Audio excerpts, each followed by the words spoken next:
فی اصناف اعراب الاسم، یہ فصل اسم کے اعراب کی اقسام میں ہے۔ اسم کون سا؟ اسم معرب، یعنی یہ فصل اسم معرب کی اعراب کی اقسام کے بیان میں ہے۔ وَهِيَ تِسْعَةُ أَصْنَافٍ، اور یہ اعراب کی جو ہے 9 قسمیں ہیں۔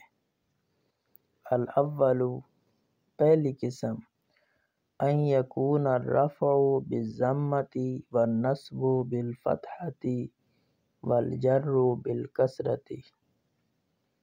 ان یکون الرفع، کہ رفع ضمہ کے ساتھ ہو، نصب فتحہ کے ساتھ اور جر کسرہ کے ساتھ۔ تو یہ تیسری فصل ہے۔ اس فصل میں مصنف رحمہ اللہ نے اسم معرب کی اعراب کی اقسام کو بیان کیا ہے کہ اسم معرب کے اعراب جو ہیں ان کی 9 قسمیں ہیں۔ یاد رہے کہ اسماء متمکنہ کی کل 16 اقسام ہیں، اور ان 16 کے اوپر جو اعراب آتے ہیں ان کی 9 قسمیں ہیں جو مصنف رحمہ اللہ نے اس تیسری فصل میں ذکر کی ہے۔ تو اعراب کی ابتداً 2 قسمیں ہیں، نمبر 1 لفظی اور نمبر 2 تقدیری۔ ان میں سے جو پہلا ہے لفظی وہ اعراب اصلی ہے، اور جو دوسرا ہے تقدیری وہ فرع ہے۔ پھر اعراب لفظی جو ہے اس کی 2 قسمیں ہیں، اعراب لفظی بالحرکت اور نمبر 2 اعراب لفظی بالحرف۔ پہلے اعراب لفظی بالحرکت کا مطلب یہ ہے کہ وہ اعراب ضمہ فتح اور کسرہ کے ساتھ ہو۔ حرکت یعنی ضمہ فتح اور کسرہ کے ساتھ ہونا چاہیے۔ اور اعراب لفظی بالحرف کہ وہ اعراب حرف کے ساتھ ہو۔ حرف کون سے ہوں گے؟ واو، الف اور یا۔ تو مصنف رحمہ اللہ نے ان 2 میں سے اعراب لفظی بالحرکت اصل ہے، تو مصنف پہلے اعراب لفظی بالحرکت کا محل بتاتے ہیں کہ اول قسم اعراب کی یہ ہے کہ رفع ضمہ کے ساتھ، نصب فتح کے ساتھ اور جر کسرہ کے ساتھ ہو۔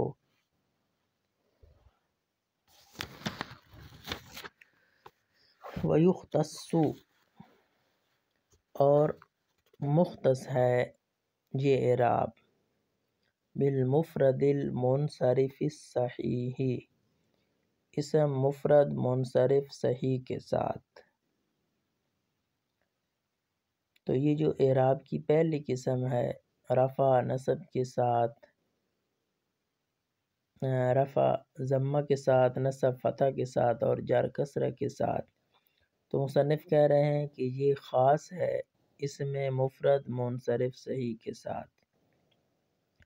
اور اس میں مفرد منصرف صحیح کی تعریف کیا ہے وَهُوَ عِنْدَ النُّحَاةِ، اور وہ نحویوں کے نزدیک، یعنی اسم مفرد منصرف صحیح نحویوں کے نزدیک، ما وہ اسم ہے لا یکونو کہ نہ ہو، فی آخرہ اس اسم کے آخر میں،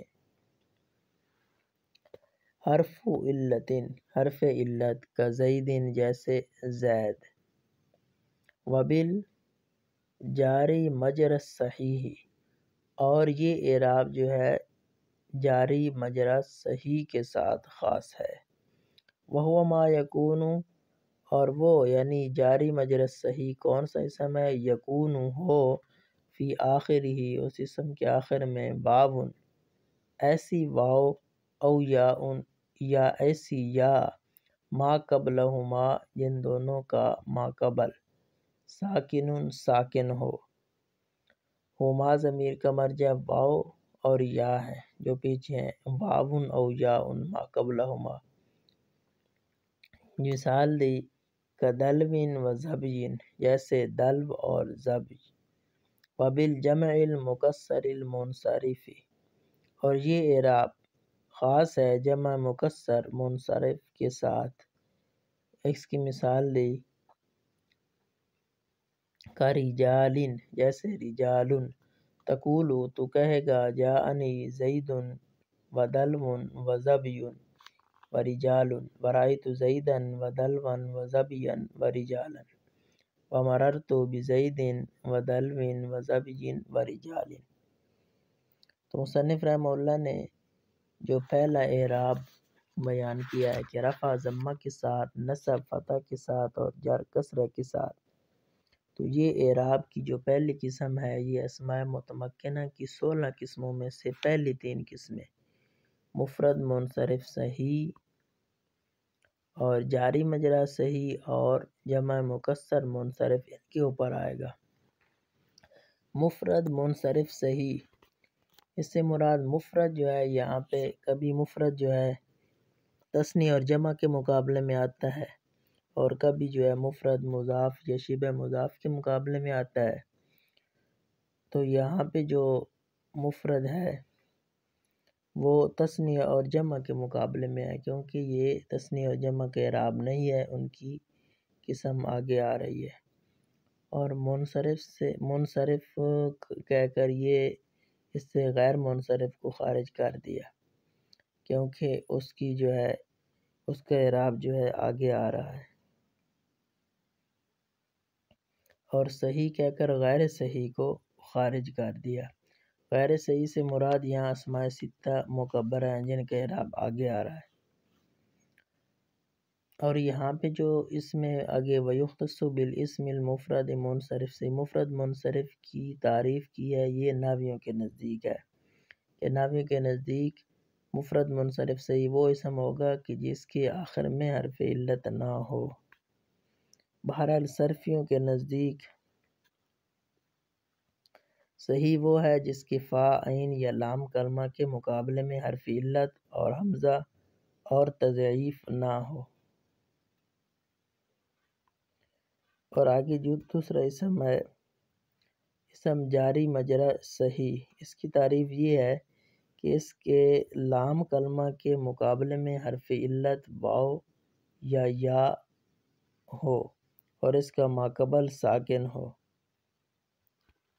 اور آگے جمع مکسر منصرف کا اعراب، جمع کہہ کر واحد تثنیہ کو خارج کر دیا اور مکسر کی قید اس لیے لگائی کہ جہاں سے جمع مذکر سالم اور جمع مؤنث سالم وہ خارج ہو جائے، کیونکہ ان کے اعراب کی الگ قسم ہے۔